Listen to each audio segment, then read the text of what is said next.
Hello and welcome to the fourth lecture in this series. And today, perfume of the day is a rather extraordinary one. It's called Gold by Amouage.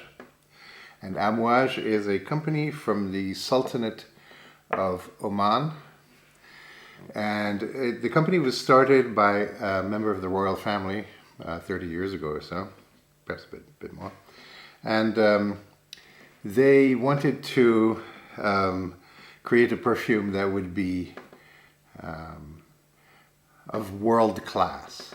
And you have to understand that Oman is a place where perfume has been made for perhaps 4,000 years, so that they know something about perfume. But they wanted it to be a French type perfume, not an Gulf type perfume. And so they called upon a great French perfumer, Guy, who was unusually given an unlimited budget for the formula. This happens basically once in a lifetime, I think. And Guy himself told me that he was amazed when that happened. And they said to him, just put whatever you think is right in there, no matter how expensive. And we will agree to it. And so he produced this perfume called Gold, which is one of the biggest abstract florals on the face of the earth, and is incredibly powdery and smooth. It's like a cloud of luxury. It's not particularly distinctive. It doesn't have a sharp, clear shape. It's just a cloud. But it's the best possible cloud imaginable. Anyway, Amouage Gold. And the bottle is made of lead crystal, and it weighs about 3 times as much as you would expect it to weigh. I love this thing. It's very expensive. I'm not even sure it's still being made in this packaging, but anyway, it's lovely. So today we're going to talk about molecular recognition again, but from a different standpoint, from the standpoint of the receptors. And you've heard me mention receptors several times before, and I have to explain to you what receptors are, because it's not something that's obvious if you're not a biologist. So, first of all, let's start with a little bit of anatomy of the nose. The nasal cavity, what's up behind your nostril, is really 2 different cavities separated by the septum, which is the bone in the middle. So you have 2 completely separate pathways for the air to go in. And if you look at it in section, in what's called the sagittal section, slightly to one side of the central bone, you see that what you have is you have the nostril. In this diagram, it's on the left. The air goes in, and it goes past bony ridges called turbinates. And at the very top of the cavity, there is the olfactory epithelium, which is the part that senses smell. And then the air goes along to the back and, of course, down into the trachea and into your lungs. So when we sniff something, we cause air to go past all these turbinates, bones, past the olfactory epithelium, and then down into our lungs.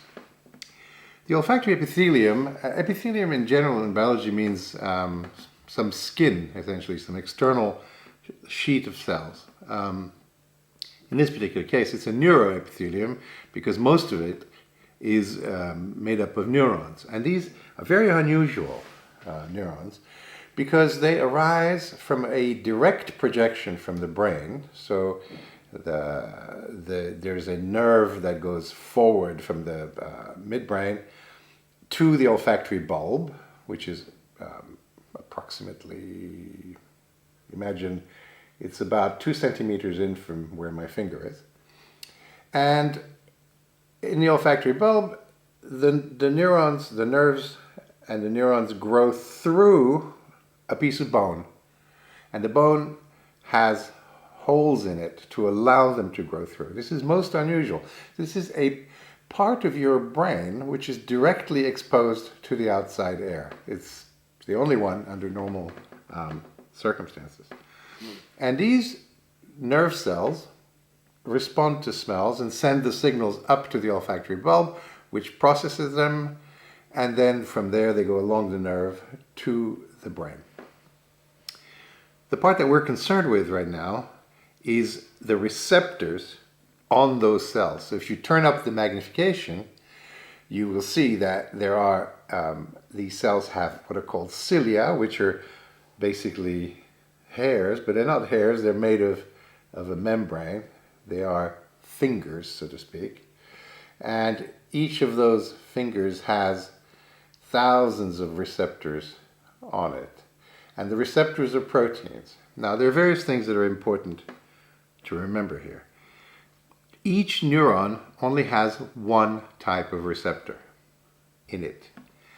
And there are 400, at least 400 in humans, types of receptors. So if you were to look at the whole epithelium, you would see a complicated mosaic of 400 types of receptors, each one in whatever proportion of the cells have that particular receptor.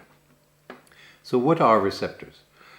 Well, for the longest time, we didn't know what receptors were in any situation in the body. It's only in the sort of post-war period that it became clear what kind of proteins they were and what their structure was. And perhaps the biggest discovery in the field of smell was the 1991 discovery by Linda Buck and Richard Axel, who got the Nobel Prize for it in 2004, that the receptors in the nose, responsible for the sense of smell, were in fact a type of receptor which is everywhere else in the nervous system. It's called a G protein coupled receptor. Now, I don't want to right now go into what G protein coupled actually means, but the acronym, the short name for that is GPCR. And GPCRs are everywhere in the nervous system. They respond to neurotransmitters, to hormones, to all sorts of other signals, and to smells. And when you add them all up, because there's 400 smell receptors and maybe only, 10 receptors per neurotransmitter, actually, smell receptors, even though they're only found, or at least mostly found in that epithelium, make up something like fully 1/2 of the total number of GPCRs that we know. So what do we know about GPCRs? Well, what we know is that they have a structure in common, which is very much the same in all of them, at least on a sort of large scale level. When I say large, I mean a 1 nanometer level. They all consist of 7 membrane helices, 7 helices. So I have to explain what a helix is in a protein. Proteins that are made of, they're like necklaces made of little beads. The beads can arrange themselves in a spiral, and it's called a helix. And typically, the most common form of helix in protein is the alpha helix, which has 3 point something amino acids per turn. And GPCRs have 7 of these guys going back and forth across the surface membrane of the cell. And you can understand why that might actually function usefully as a receptor, because you have a protein in the membrane and something can come down and bind to the protein on the outside, and then something happens, and that something that happens is still largely a mystery, and the protein changes shape somehow and turns on some other process inside the cell which causes the neuron to fire and send a signal. So this is the mechanism by which we detect smells, but also by which our neurons detect the presence of a neurotransmitter, a hormone, etc., etc. So what do we know about the structure of these smell receptors? Well, as I've said, they have many things in common with the other 7 transmembrane helix GPCR receptors. But we don't have an actual structure of a smell receptor. We have determined the actual atomic structure of other GPCRs, and they, although they respond to rather different molecules, have turned out to be very similar in their internal structure, so there's no reason to suppose particularly that the smell receptors will be very different. What do we know then? Well, we know that the 7 helices are arranged in such a way that there is a pocket where whatever is going to turn on the receptor will bind. That when it binds, something happens which turns on the receptor, and that with 400 receptors, you can imagine that many, many different things will bind to one or more of these receptors. So how do we determine what exactly binds to, let's say, one particular receptor? Where one way of doing it is to take the DNA, if you want, the genetic material for that particular receptor, cut it out, put it in another cell, in a cell type which does not have smell receptors, force that particular cell to make smell receptors, and then put smells on it and see what that particular receptor responds to. And you can say, well, why don't we just take the cells from the nose and do that exact same experiment? And the answer is rather peculiar. It turns out that it's very difficult. If you take cells from the olfactory epithelium and you put them in a dish, in tissue culture, a petri dish, in a medium which keeps them happy and so on and so forth, they don't like it. First of all, they don't live very long. Secondly, they don't seem to respond to smells very well. So actually, so far, with one exception that I'll come back to later, the best way to find out what a particular receptor responds to is to put it in a different cell, in a cell which doesn't normally have receptors, and then put an odor on it and see if it responds. And the way you see if it responds is you put in the cell something that when you look at it with a microscope tells you whether the cell is turned on by the receptor or not. And this is, as you can imagine, a lot of work, because you've got to take each piece of genetic material, put it in a different cell, expose the cell to different odorants, measure its response, and this is the kind of stuff which takes time, people, skill, and a ton of money. And the initial work done on this by the discoverers of the receptors was summarized in a famous table that comes out of one of Linda Buck's early papers, where she, this table has receptors on one axis and different odorants on the other axis, and there comes a sort of a matrix. This receptor responds to that odorant, yes, no. So you get dots where the receptor responds and blanks where the receptor does not respond. So if you're thinking about this in terms of, well, how many smells can this whole thing detect? Well, the answer is if you have 400 receptors and each receptor can be, let's say, to simplify things, can be either on or off, you have 2 to the power 400 possibilities. Binary, if you want, words that give you the number of possible different responses of all these different neurons. So 2 to the 400 is a very large number. And so in essence, you can say, well, if we have so many receptors and each receptor is fairly specific or even totally specific, even better, then we can detect 2 to the 400 different receptors.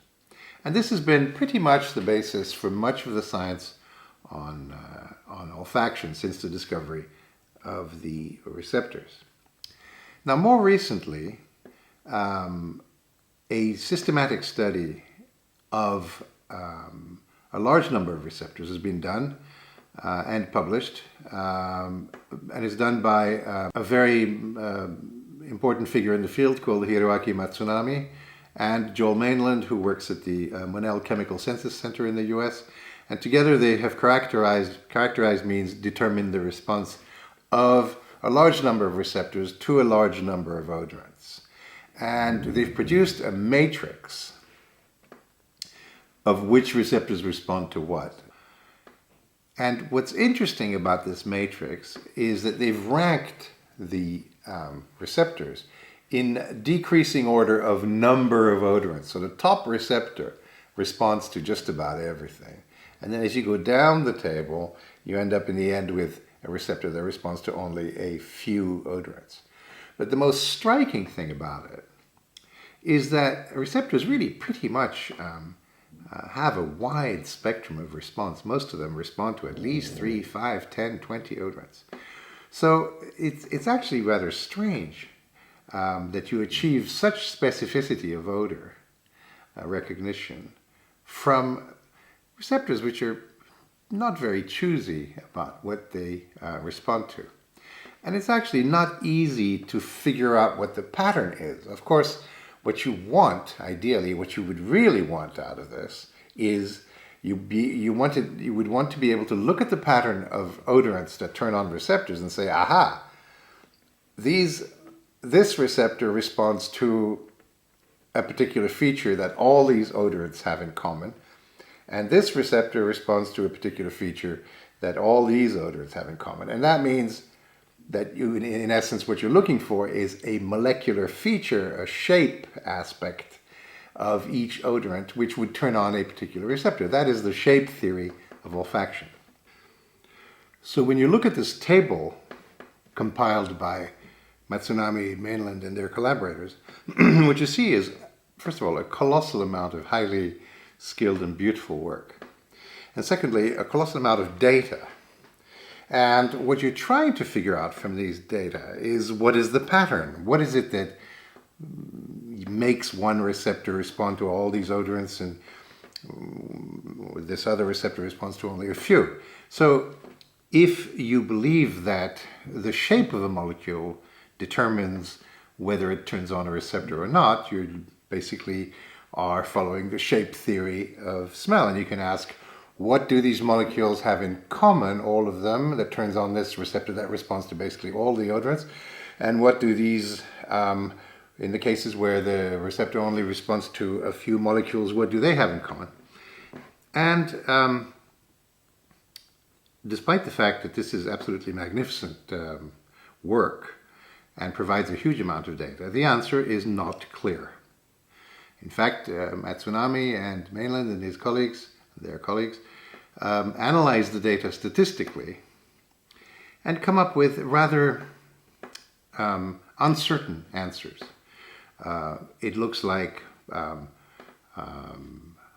functional groups are important, it looks like number of carbons is important, it looks like a variety of things are important, and they even use a statistical technique called quantitative structure-activity relations, which relates properties of molecules that no receptor could ever feel, like the branching index or some topological property of the molecular backbone, to the number of receptors that respond. So basically, there's no clear answer as to what pattern is encoded in this enormous table of receptor responses.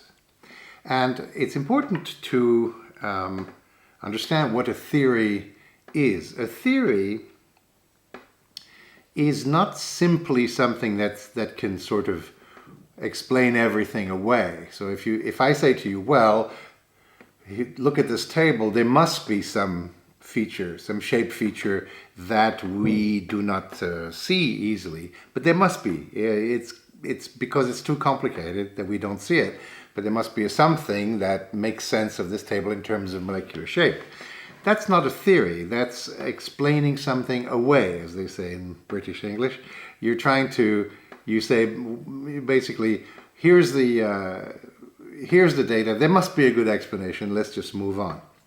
That's not a theory. A theory, in order to be a proper theory, has to predict something. It has to predict smell. And empirically speaking, this table is useless. It doesn't help you. First of all, it doesn't help you understand. If you draw a molecular structure, it will not help you predict necessarily the smell of that molecule, except in very basic things, like if it has this functional group, it will smell of that functional group. If it is 16 carbons, chances are it'll be a woody or a musky or whatever, woody amber. So this is not a predictive theory. It's a sort of an explanation, but it's not really a predictive theory. And in that respect, it is very unsatisfactory.